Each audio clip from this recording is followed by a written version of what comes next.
Ouch. I stretched myself a bit until I finally opened my eyes. My view was directed on the bedside table, since I managed it to lay on my side again without too much pain. Let's say the pain in my jaw area was weaker than my tiredness. But even the pain in general was weaker than usual, so I celebrated that with an extensive yawn. That moaning sound accompanying that probably was also audible on the floors outside the room, but in case they investigated the cause of that, I would just reply that it wasn't me. Simple as that. Anyways, my first action of that day was taking the phone I saw on the table and gaining certainty on the time. I was relieved that I woke up at the normal time corresponding to my usual sleeping habit. This time I didn't sleep until 2 p.m. or something like that, but instead until 11 a.m. Maybe I can use the time for something, but when I looked around, I recalled where I was and why I was here, and I concluded that it maybe wasn't a good idea at all to wake up that early. I could play a little bit on my phone, answer messages and so on, but that's it, and I can't do that for hours. I switched position and laid myself on my back, staring at the ceiling once more. I imagined scenarios that could happen right now at school while I was abstinent. Maybe there are funny situations like the teacher that doesn't know how the overhead projector works, just like it happened many times before. We all sat in our chairs in silence and watched the teacher solving that problem. Mostly it worked, but sometimes when we had a different projector from another room, then there was a lot of struggle going on. And this potential struggle is what I miss now. School is not amazing, I admit, but this isn't either. Besides, in this moment, it is not only about being present at school, rather it is about preparing for the big exams. We have October now, and the exams will take place in January, 2.5 months. And not only will the material we learn right now be important, but also the stuff of the last 2 years. Year 11, year 12, year 13. And I only have 2 months left to prepare my 3 advanced courses entirely. Additionally, there will be a lot more going on in this current period, and I don't even know when I can leave this place. I don't even know if my abitur is in danger. But what I do know is that I have a lot to catch up with when I'm finally out of here. Getting all the materials, but primarily hoping that someone took them on my behalf. Otherwise, I had to ask every teacher for the materials in the specific subject and on the specific date. Mamma mia. I mean, except for a couple of bruises and swellings, there's nothing wrong with me. So why don't they just let me go? Yes, of course, tests. But I also have other tests. I mean, they could call me if something is up with my results. But in the meantime, there is no need to treat me like a prisoner. Doctors. I just hope they have their reasons. My thought finally finished, I returned to the now moment, and with that the question what I could do. And there is only one answer to that. Sleeping. So in a reluctant manner, I turned myself onto my right side, away from the night table, and closed my eyes. I rubbed and cleaned them from the accumulated sleepy sand.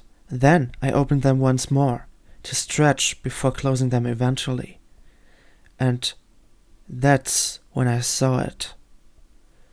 Something that instantaneously cleared away any boredom, any tiredness of this world. There I saw my neighbor, just laying there and watching me. The fact that it was a she made it interesting, whereas a he would have made it rather strange. She was just laying there and watching me. I didn't know for how long she did that. Maybe it was only the consequence of my yawn, or rather scream. But when she suddenly smiled at me, it was not my concern anymore. In pure astonishment, I smiled back at her. I rubbed my eyes once more, still being in dream mode. Beyond that, the situation seemed like a dream either way, so I needed 2 or 3 reality checks to clarify that. No matter how hard I pinched myself, neither the location nor the girl went away. So my conclusion was that it has to be the reality. As she saw me doing these reality checks, her smile extended even more, and subsequently she initiated, "Hey there." Under the heartbeat at the speed of light, I had difficulty replying to her, but finally expressed some sort of noise. Hi. I stepped back from that, acknowledging that it rather sounded like a battle cry of a karate master, and cuddled myself nervously into the pillow. I pushed myself so hard that even the pain returned. But I had no time to properly register that, as my neighbor just started to laugh at my strange sound. I couldn't help but joining her, and we shared this massive amount of amusement that filled the air of our room. Suddenly we perceived a knock at our door, and that was when I tossed myself on my back again, trying to be unobtrusive. It was kind of a strange reflex I just couldn't prevent. I only saw from the corner of my eye that she was still looking at me. I smiled one last time at her before the knocking person came inside.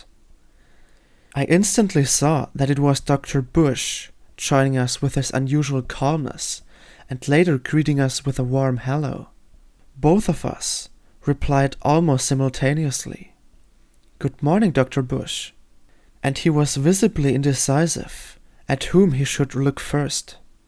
He kind of squinted in both directions at the same time, but primarily asked my neighbor how she felt.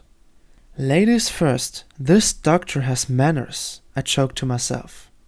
After she assured him that she felt amazing under those circumstances, he came to me. What does she mean with that? I asked myself, almost ignoring the doctor. I'm feeling amazing as well, I took over her words. "That's nice to hear," he replied. "Regarding your person, Aaron, there are further steps available. Today is the day you'll be tested inside the CT I have talked about earlier. It's a machine which enables us to see inside your head due to the application of X-ray, and therefore detect any internal damage or probable issues. But it's self-explaining that you have to leave the room for that. One of the nurses will come in the late afternoon and take you to the radiology.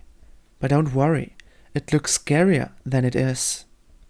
Suddenly the conversation between Dr. Bush and me was interrupted. Nurse Jessica would have said that it's fine as long as the nurses come to pick you up. But when the Grim Reaper comes, run.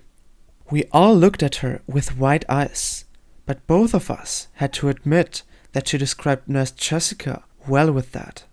"And with that said, you're updated," Dr. Bush concluded before wishing us a pleasant time, as far as possible. When he closed the door, I turned myself to my right again and asked her when she made acquaintance with Nurse Jessica, since she had a very specific personality and therefore only describable through experience. "Well, I have interacted with her a couple of times, and thus I know how she ticks. My knowledge of human nature told me a lot about her right away at first glance, and compared to the others I've experienced, she's truly one of a kind. Indeed, she's totally crazy, but also lovely somehow," I added. "But you said that you made several experiences with nurses.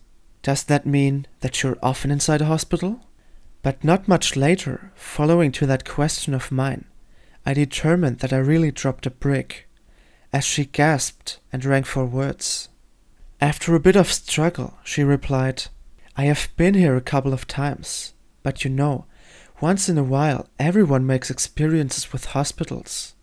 While asking myself as to how I had to interpret that, I replied with a quiet, "Okay."